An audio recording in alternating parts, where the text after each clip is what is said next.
Les brebis ont le don de reconnaître la voix du berger. Elles savent reconnaître la voix de leur propre maître, bien qu'elles soient par ailleurs très stupides, lorsque de nombreux troupeaux sont parfois réunis pour permettre au berger de les garder à tour de rôle. Alors il arrive qu'à l'aube, le premier berger siffle ses moutons.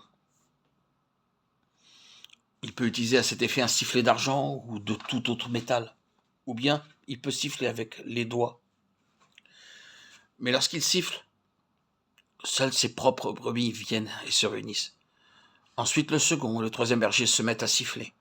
Les brebis ne suivront jamais un autre berger que le leur, car elles connaissent sa voix.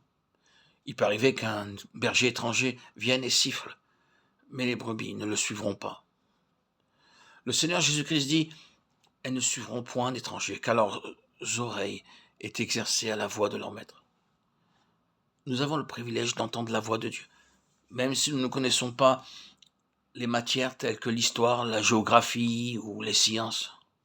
Cependant, nous pouvons reconnaître la voix de Dieu. Le croyant a le privilège d'entendre la voix du Seigneur Jésus-Christ et de le suivre. Nous devrions le suivre sans murmure, partout où il nous conduit. Nous devrions suivre notre Seigneur Jésus-Christ avec une entière confiance, car nous nous savons parfaitement en sûreté en lui. Et nous n'avons pas à nous faire de soucis au sujet des dangers de toutes sortes. Entendre tous les jours la voix du berger et le suivre en mettant pleinement notre confiance en lui est l'un des pics élevés du salut. Il donne de la force à celui qui est fatigué et il augmente la vigueur à celui qui tombe en défaillance. Les adolescents se fatiguent et se lassent, et les jeunes hommes chancellent. Mais ceux qui se confient en l'Éternel renouvellent leur force. Ils prennent le vol comme les aigles. Ils courent et ne se lassent point. Ils marchent et ne se fatiguent point. Ésaïe 40, 29, 31. Ici, nous pouvons avoir à affronter bien des épreuves, des peines, des souffrances. Par moments, nous serons découragés, mais il nous a fait la promesse de nous donner la force de les affronter.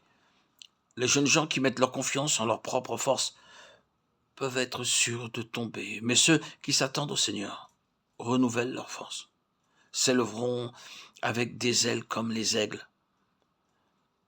Leurs épreuves même serviront à les faire voler très haut, selon l'enseignement donné aux aiglons dont la mer détruit le nid et les fait basculer par-dessus le bord du précipice. Si on leur permettait de rester confortablement dans le nid, ils deviendraient semblables aux moineaux qui ne savent pas voler haut. Ainsi, toute épreuve est pour le croyant un moyen d'éducation pour voler plus haut et pour voir les choses d'un point de vue plus élevé. Il court et ne se lasse point. Cela veut dire que nous recevons la force et la grâce nécessaires pour persévérer dans n'importe quelle situation que nous rencontrons. À lui soit la gloire et les honneurs pour les siècles des siècles. Lui, notre socle, notre soutien, notre bouclier, notre forteresse, notre protecteur, notre abri, notre refuge. En lui, mettons toujours notre confiance, plaçons notre vie entre ses mains et sachons bien que lui seul peut nous façonner tel le potier.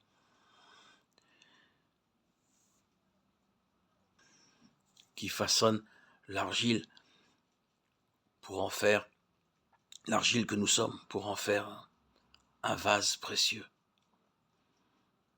ayant le contenant nécessaire, la fonction nécessaire